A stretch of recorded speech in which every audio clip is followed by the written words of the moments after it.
ఈ కరోనా టైంలో అక్కడ ఇదంతా అయిపోయిన తర్వాత ఇదే హైకోర్టులు ఇదే సుప్రీం కోర్టు ఇండియా పాకిస్తాన్ యుద్ధం విషయం కాకుండా ముస్లింలను సేవ్ చేసే టాపిక్ గా మారుతుంది.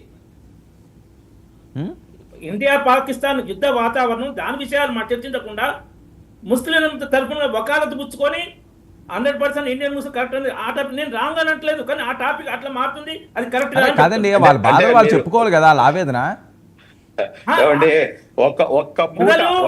అక్కడ నువ్వు ఏ మతస్థునివి అని అడిగి చంపింది ఆ విషయం మాట్లాడి తర్వాత ఇవి చెప్పొచ్చు.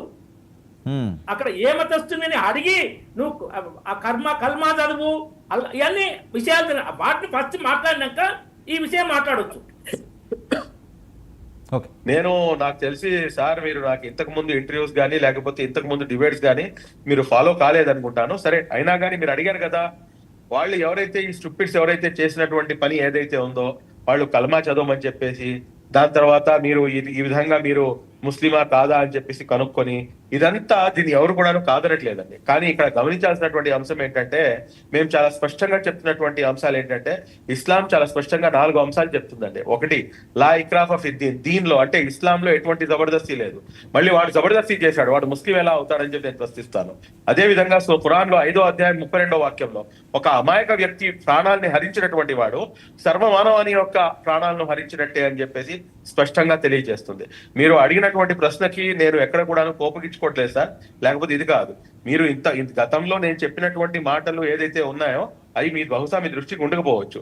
అదే విధంగా ఏదైతే ఈ పని జరిగిందో, ఏదైతే వీడు చేసినటువంటి కుట్ర ఇది ఉందో, దీన్ని ముక్త కంఠంతో ప్రతి మానవతావాది irrespective of caste, creed and religion ప్రతి ఒక్కరు కూడా దాన్ని ఖండించాల్సినటువంటి అవసరం ఉంది సార్. అందులో ఎటువంటి అనుమానం. సిబ్లీ గారు మరొక అంశం అక్కడ సిచ్యువేషన్ ఏంటండి? చాలా దారుణమైన సిచ్యువేషన్ అట. అక్కడ పాకిస్తాన్ ప్రజలే తిరుగుబాటు చేస్తున్నారట. నేను ఆ వైపుకే వస్తున్నాను సార్. ఈ పరిస్థితి ఇప్పుడు ఇంతమంది స్టూడెంట్స్ ఇక్కడ నుంచి వెళ్ళారు కదా, వీళ్ళందరినీ కూడా ఇక్కడ మన లోకల్ వాళ్ళందరినీ కూడా పంపించేటప్పుడు దీంట్లోంచి మోర్ దాన్ 50% ఇటువంటి యథో పనుల వల్లనే మా యొక్క పరిస్థితి తగిలేడుతుంది, ఏదో మేము చక్కగా ఇక్కడ చదువుకుంటుంటే అన్నట్టుగా, అంటే వాళ్ళ దేశానికే వ్యతిరేకంగా వాళ్ళు మాట్లాడేటటువంటి పరిస్థితి ఉంది.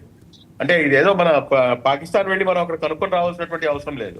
నేనేమంటానంటే సార్, వీళ్ళ యొక్క ఆర్థిక వ్యవస్థని కనుక మనం తునాతునకలు చేయగలిగితే కనుక అక్కడ ఉన్నటువంటి ప్రజలే ఆటోమేటిక్ గా తిరగబడతారు. ఇంకోటి ఏంటంటే ఇక్కడ గమనించాల్సింది మనం, అక్కడ ఉన్నటువంటి పొలిటికల్ పార్టీస్ మరియు అదే విధంగా సుప్రీం ఏదైతే ఆర్మీ ఉందో, ఈ ఆర్మీ మరియు పొలిటికల్ పార్టీ మధ్యలో ఎప్పుడు కూడా కాన్ఫ్లిక్ట్ నడుస్తూనే ఉంటుంది. అంటే ఎవరో ఒకళ్ళు పై చేయి సాధించారు. ఇప్పుడు ఉన్నటువంటి ఆర్మీ చీఫ్ కూడాను ఏదో విధంగా మొత్తం ఏదైతే రాజకీయ అంశాలన్నీ కూడాను హస్తగతం చేసుకొని మొత్తం ఇది నా చేతిలోకి రావాలి అని చెప్పేసి అతను తాపత్రయపడుతున్నాడు. కాబట్టి ఇటువంటి పరిస్థితుల్లో ఏంటంటే సామాన్యమైనటువంటి ప్రజలు ఖచ్చితంగా ఏదో ఒక పాయింట్ లోకి వచ్చేటప్పటికి ఏంటంటే ప్రజలే తిరిగిపోతారు. మాకు ఈ దరిద్రమే వద్దు, మేము ఈ దేశంలోనే ఉండవు అని చెప్పేసి చెప్పినా కానీ అటువంటి దారుణమైనటువంటి పరిస్థితిలో ఉంది. 140 రూపాయలు వాటర్ బాటిల్ ఏంటండి, 200 రూపాయలు మిల్క్ ఏంటండి, 300 రూపాయలు బ్రెడ్ ప్యాకెట్ ఏంటి సార్? ఇంత దారుణమైనటువంటి ఆర్థిక వ్యవస్థను కుదేలు చేసుకున్నటువంటి పాకిస్తాను ఇప్పుడు మేము అన్ని కూడా మీ వైపు ఎక్కువ పెట్టేసాం, మీకు అది చేసేస్తాం ఇది చేసేస్తాం అంటే కనుక భయపడటానికి ఇక్కడ ఎవడు అంత పిచ్చోళ్ళు ఎవరు లేరు.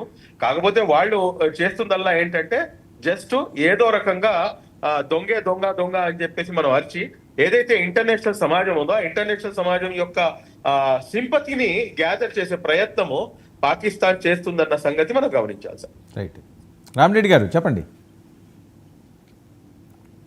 ఇప్పుడు నేను ముస్లిం సమాజాన్ని తప్పుపట్టే ఉద్దేశంతో మాట్లాడట్లేదు బేసిక్గా, కానీ కొన్ని కఠినమైన వాస్తవాలు తెలవాలంటే వాటి దృష్టి కూడా ఆలోచించాలి.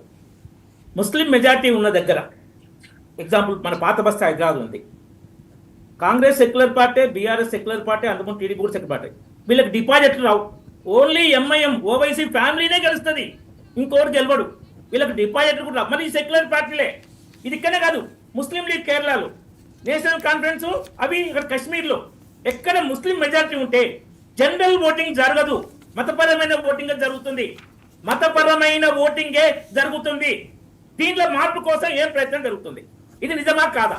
తర్వాత ఈ ఇంత నీచమైన మతపరంగా ఉగ్రదాడిని ముస్లిం సమాజంలో వర్గాలు ఏ స్థాయిలో ఖండించాయి? వాళ్ళకు బాధ్యత లేదా?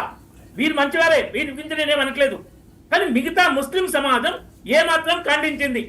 ఇది వాళ్ళ బాధ్యత ఉంటుంది. ఎందుకంటే మా మతస్థులు హిందువులను మా మతస్థులు కాదని ఏదో అక్కడ పోతే జిన్నత్కు పోతాం 72 మంది ఊరే 72 కన్యలు ఇస్తారని చెప్పి అల్లా చెప్పి ఇస్తారని చెప్పి ఏదైతే మతపరంగా బోధనలు జరుగుతున్నాయో దాని పరంగా టెర్రరిస్ట్ తయారవుతుండ్రో ప్రపంచంలో 150 ఉగ్రవాద సంస్థలు, భయంకర ఉగ్రవాద సంస్థలు, ISIS, బోకో హరం, అల్ ఖైదా, తాలిబాన్, ఇవన్నీ ఉగ్రవాద సంస్థలు మూలాలేంది మాట్లాడే ధైర్యం ఎవరికన్నా ఉందా?